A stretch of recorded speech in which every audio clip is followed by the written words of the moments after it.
Good morning. My name is Bekah, and I'm going to try to restart something. While we have had a different rhythm to our church life ever since the middle of March, we've been trying different things to find connection, even though our regular ways of getting together have shifted. So for a long while, for several months, I used to come and do a midweek check-in video to share things happening in the life of our church and just check in and pop in to let you know I was thinking about you. And then I hit a point where I just stopped.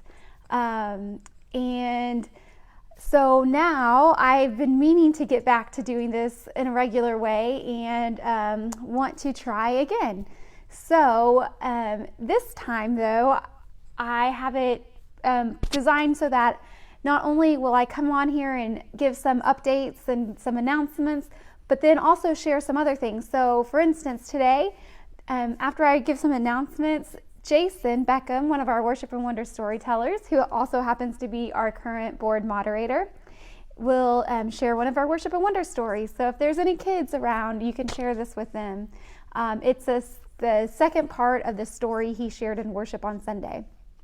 And then after that, Matt Weaver, who's one of our elders, will be, he recorded a meditation to be shared during the middle of the week. And it's about, one of the roles as elders is to serve at the communion table. And so he's going to share a little bit more about the Lord's Supper, especially how we approach it here at Foothills.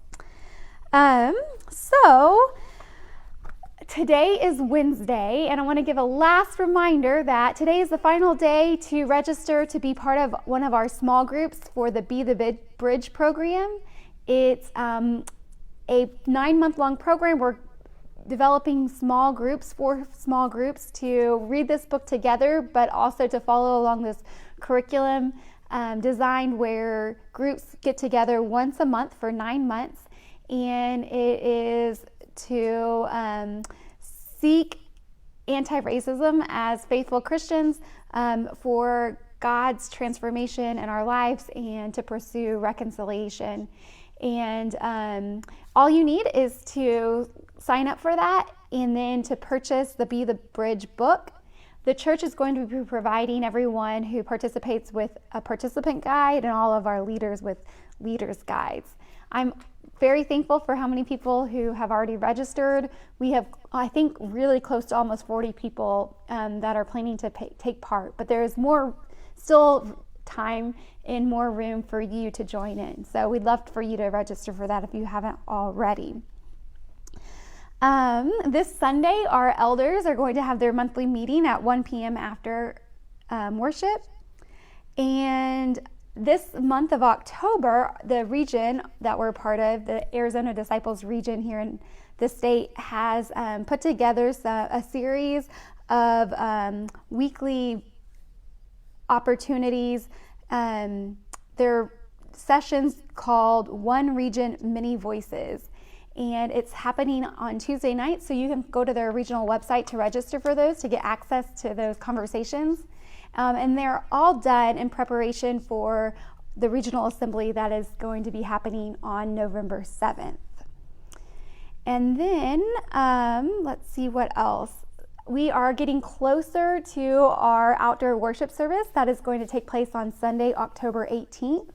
And to help us best prepare for that, we've created a little RSVP place where you can go and let us know if you're going to plan to join us in person, and if so, how many people will be with you, so we can just kind of get an idea of how to make sure to keep all kind of best practices in mind when it comes to social distancing.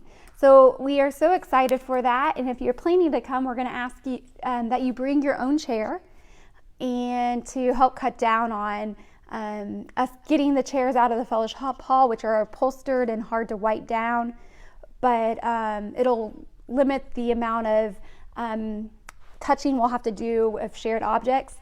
But we will be we'll have communion ready, and it'll be on a table for when you walk in, where you can pick it up yourself, and they'll be individually packaged. And we're going to ask everyone to wear a mask.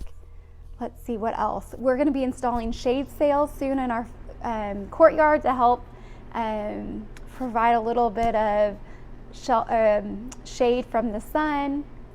And so I'm thinking next week during the check-in video, I'll give you a little tour of our space and how we're going to have it set up to give you a better idea of what to expect from that. And if you have any questions, feel free to write them in the comments. I can't see your comments right now because I'm using this third-party app, but I'll go back and I'll add links to the things I've mentioned, and also be sure to respond to any questions that come up. But for now, I'm going to switch it over to Jason for this midweek Worship and Wonder story, the second part of the Good Shepherd story. Welcome back to Worship and Wonder. Last story we learned about the Good Shepherd and the sheep. We knew that there was a field of grass, clear water to drink, a dangerous area with rocks, and that every single day the Good Shepherd would lead his flock of sheep out of the gate to eat some grass. And then when they were full of grass, he would lead them through the dangerous rocky area so that they could safely drink some of the clear water. Now one day, one of the sheep got a little bored, and instead of coming back, went the other way and got lost. The Good Shepherd led his sheep back through the dangerous area, back to the sheepfold. But he knows each one by name, and he saw each of his sheep, and he knew that one was missing. So he closed the gate and wandered all the way back to find the one lost sheep. He took this sheep and put it over his shoulders and carried it all the way back to be safe with the rest of the sheep.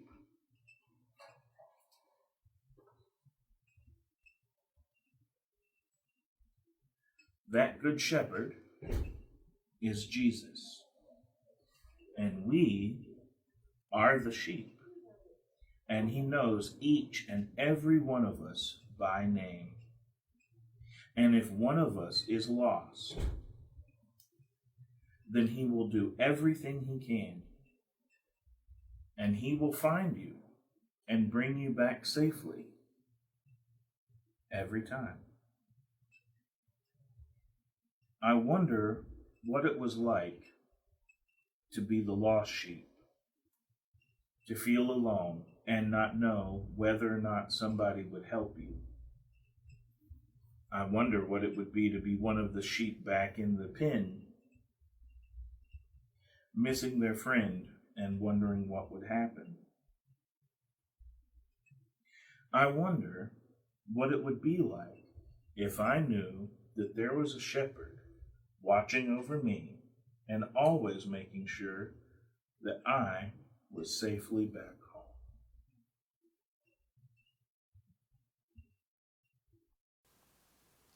So why do we at Foothills invite everyone to communion? I mean, everyone is a really big word. Does that mean all of our regulars? Yes. Does that mean all of our guests? Yes. Does that mean the people who only show up on Christmas and Easter? Yes. Does that mean if you have doubts? Yes. What if you don't have faith at all? Yes. What if you're a liar? What if you're a Cowboys fan? What if you are a sinner? What if you like cauliflower? What if you like to go out and party? What if you are a gamer? What if you are a horrible person? Yes, yes, yes, yes, yes, yes, and yes. You see, God's mercy, His love, is bigger than anything we've done, anything we could possibly have imagined to have done. God's mercy covers us. So everyone, doesn't matter what you've done, is within the realm of His mercy and is welcome at His table. So because of that, our sacrament includes everyone. So if you were within the sound of our voice, please join us for communion every Sunday. Thank you.